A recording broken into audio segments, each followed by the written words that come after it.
महाराष्ट्र के पूर्व उप मुख्यमंत्री अजित पवार के निधन को लेकर अभी भी कई सवाल खड़े हैं। किसी भी सवाल का जवाब नहीं मिल रहा। जहां एक तरफ रोहित पवार लगातार सवाल उठा रहे हैं, वहीं पर सुनेत्रा पवार ने भी सीबीआई जांच की मांग की जिद पकड़ ली है। और अब इसी बीच बहुत बड़ा यू टर्न इस मामले में देखने को मिला है। जी हाँ, प्रफुल्ल पटेल, जिन्हें सस्पेक्टेड बताया जा रहा था, जिन्हें कहीं न कहीं रडार पर लिया जा रहा था, उन प्रफुल्ल पटेल का बयान दर्ज किया गया। और इस बयान में प्रफुल्ल पटेल ने उस लास्ट कॉल के बारे में सब कुछ बता दिया। उस लास्ट कॉल में अजित पवार से क्या बातचीत हुई थी और अजित पवार का रूट ऐन वक्त पर क्यों बदला गया, इसको लेकर भी प्रफुल्ल पटेल ने बहुत कुछ कह दिया। तो आपको भी प्रफुल्ल पटेल का पूरा बयान दिखाते हैं। आप भी प्रफुल्ल पटेल के बयान को सुने और उस पर अपनी राय कमेंट बॉक्स में जरूर दें।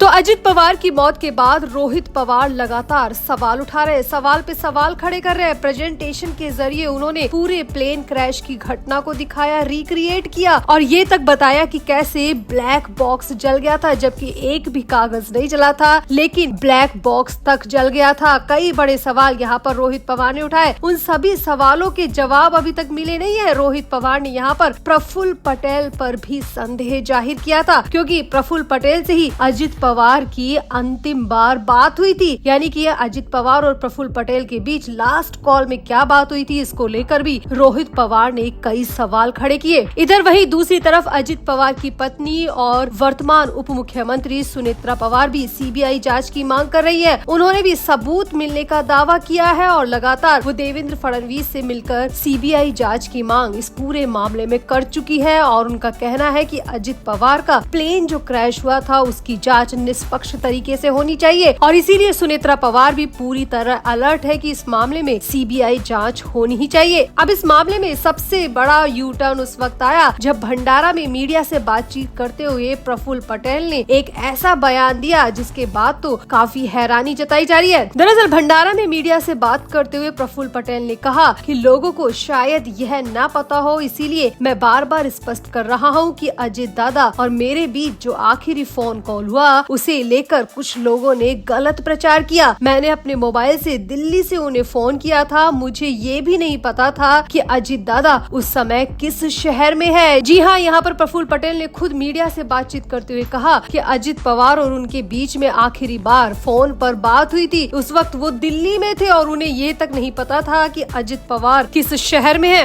अब प्रफुल्ल पटेल के इस बयान से समझा जा सकता है कि ऐसा हो ही नहीं सकता कि प्रफुल्ल पटेल को पता ना हो कि अजित पवार किस शहर में है, किस जगह पर है। ये बात समझ से थोड़ी सी परे है। और खुद प्रफुल्ल पटेल ने आगे आकर कहा है कि उनकी बातचीत को कुछ लोगों ने गलत प्रचार किया है। यहाँ पर प्रफुल्ल पटेल ने रोहित पवार के उस संदेह को और भी पुख्ता कर दिया, क्योंकि चोर की दाढ़ी में ही तिनका होता है। और प्रफुल्ल पटेल ने यहाँ पर रोहित पवार के संदेह को पुख्ता करते हुए खुद अपने मुँह से कह दिया कि उनकी बातचीत को गलत तरह से प्रचारित किया गया। अब आगे सुनिए प्रफुल्ल पटेल ने क्या कहा। तो प्रफुल्ल पटेल ने आगे कहा कि मेरा उद्देश्य केवल इतना था कि पूर्व विदर्भ के किसानों के सरकारी धान खरीदी के भुगतान लंबे समय से लंबित है, इस ओर उनका ध्यान आकर्षित करूं। कई दिन बीत चुके थे, इसीलिए मैंने उनसे आग्रह किया कि जल्द से जल्द किसानों का बकाया भुगतान जारी किया जाए। इसके बाद उन्होंने क्या कार्रवाई की, इसकी मुझे जानकारी नहीं है। कुछ लोग कह रहे कि ये कॉल राइस मिल की फाइल को लेकर थी, लेकिन ये पूरी तरह गलत है। किसानों का मुद्दा उठाना और राज्य के उप मुख्यमंत्री को फोन करना एक जनप्रतिनिधि के तौर पर मेरी जिम्मेदारी और कर्तव्य था और मैंने यही किया। अब यहाँ पर गौर करने वाली बात यह है कि अजित पवार का जो हादसा हुआ था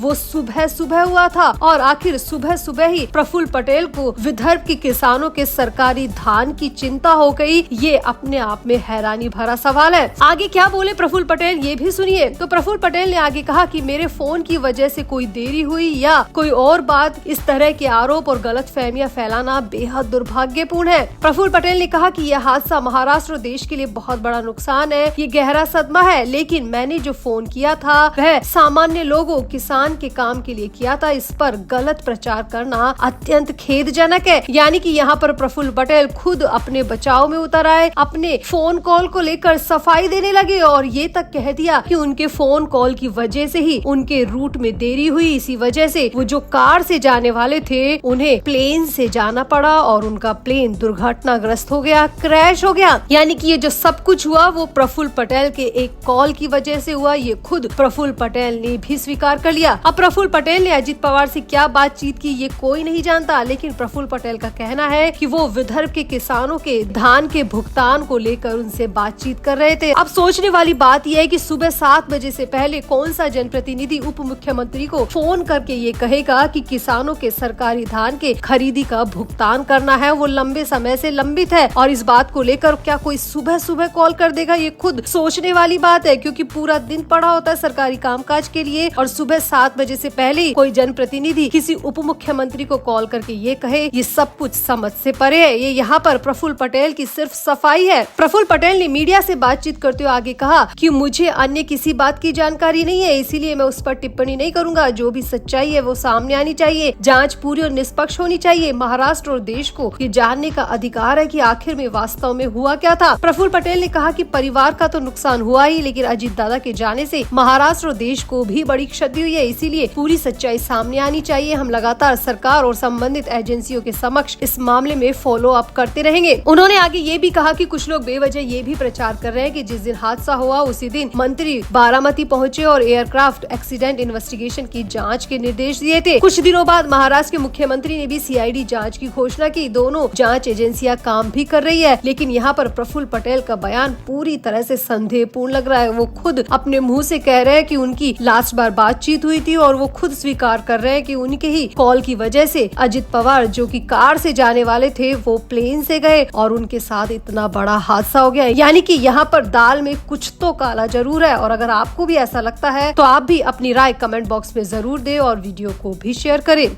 तो महाराष्ट्र की सियासत में एक बार फिर से हलचल तेज हो गई है। पिछले महीने हुए बीएमसी चुनाव में करारी हार के बाद महाराष्ट्र नवनिर्माण सेना प्रमुख राज ठाकरे ने हाल ही में महाराष्ट्र के उप मुख्यमंत्री एकनाथ शिंदे से उनके घर पर मुलाकात की है। जी हाँ, एकनाथ शिंदे के आवास नंदन वन में ये मुलाकात हुई है। नंदन वन में खुद राज ठाकरे पहुंचे और उन्होंने वहां पर जाकर एकनाथ शिंदे से मुलाकात की। हालांकि इस मुलाकात को पहले काफी सीक्रेट रखा गया, लेकिन मीडिया के इस दौर में सीक्रेट रखना थोड़ा मुश्किल काम है और जैसे ही मुलाकात की खबरें और तस्वीरें बाहर आई वैसे ही बवाल खड़ा हो गया। बीएमसी चुनाव के बाद दोनों नेताओं की ये पहली मुलाकात है जिसने राजनीतिक गलियारे में कई सवाल खड़े कर दिए हैं। अब शिंदे के नेतृत्व वाली शिवसेना के एक पदाधिकारी के मुताबिक मुलाकात के दौरान दोनों नेताओं के बीच राज्य की मौजूदा राजनीतिक स्थिति और स्थानीय निकाय से जुड़े विभिन्न मुद्दों पर चर्चा हुई। हालांकि बैठक के एजेंडे को लेकर आधिकारिक तौर पर ज्यादा जानकारी सामने नहीं आई, लेकिन इस मुलाकात को बेहद अहम माना जा रहा है। ये बैठक ऐसे वक्त में हुई है जब मनसे के बड़े नेताओं ने बीएमसी चुनाव के दौरान शिवसेना उद्धव ठाकरे गुट से अपेक्षित सहयोग न मिलने के कारण खुलकर नाराजगी जाहिर की थी। ऐसे में राज ठाकरे का एकनाथ शिंदे से मिलना सियासी समीकरणों में बदलाव का संकेत भी माना जा रहा है। राज ठाकरे ने कल्याण डोंबिवली में शिवसेना शिंदे गुट को अपना समर्थन भी दिया था, जबकि चुनाव उद्धव ठाकरे के साथ मिलकर लड़ा था।